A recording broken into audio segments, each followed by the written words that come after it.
दोस्तों, आज मैं आपको एक ऐसी कविता सुनाने जा रहा हूँ जिसे सुनकर आपकी रोंगटे तक खड़ी हो सकती है।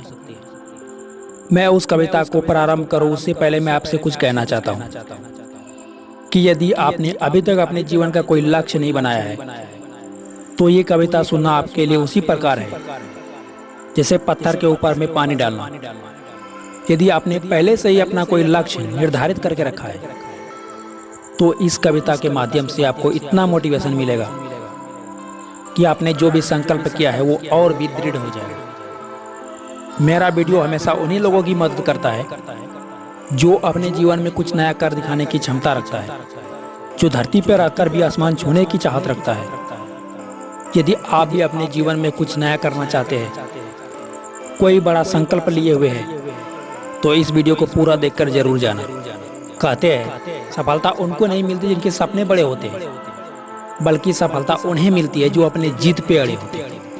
यदि आपकी कोई जिद है तो यार अपने जिद को बनाए रखो, और उसी लक्ष्य को बनाए रखने के लिए हमारे वीडियो आपको हमेशा मोटिवेट करता रहेगा।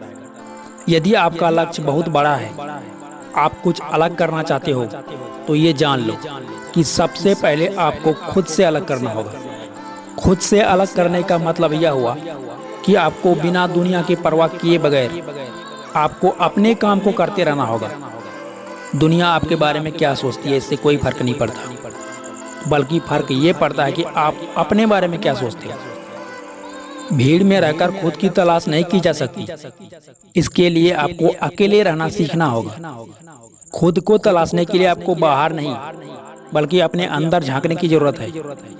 तो हम आगे बढ़ते हैं अपनी उस विशेष कविता की ओर जिसे सोहनलाल द्विवेदी जी ने हमारी मातृभाषा हिंदी पुस्तक में प्रसारित किया है। यह कविता आपको 5वीं क्लास में मिल सकता है। मुझे अच्छी तरह से याद नहीं, पर इतना बता सकते हैं कि 5वीं क्लास के आखिरी चैप्टर में इस कविता का अध्ययन मैंने किया है। दरअसल यह कविता उन्हीं लोगों के लिए है जिन्होंने अपने जीवन में बहुत बड़ा लक्ष्य बनाया है।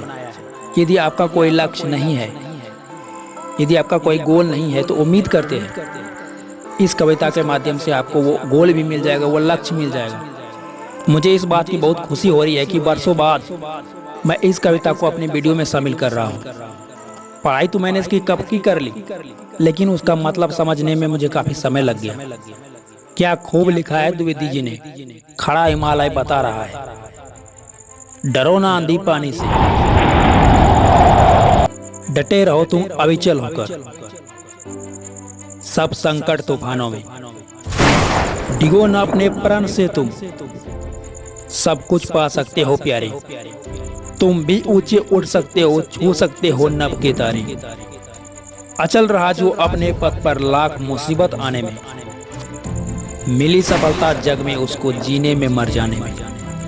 दोस्तों, ये लाइन बहुत ही छोटी है, लेकिन इन छोटी लाइनों में जो कहा गया है, यदि आपने उसका सारांश निकाल लिया तो मेरा पक्का वादा है आपसे कि आपने जो भी लक्ष्य निर्धारित किया है, एक ना एक दिन आप उसे जरूर से जरूर हासिल करोगे।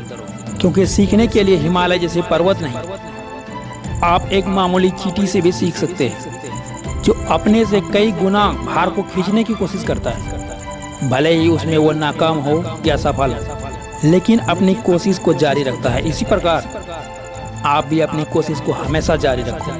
अपने इरादे को इतनी मजबूत बनाओ कि हिमालय की तरह आप हर हाल में खड़े रह सको, जब तक कि आपको आपकी मंजिल न मिल जाए।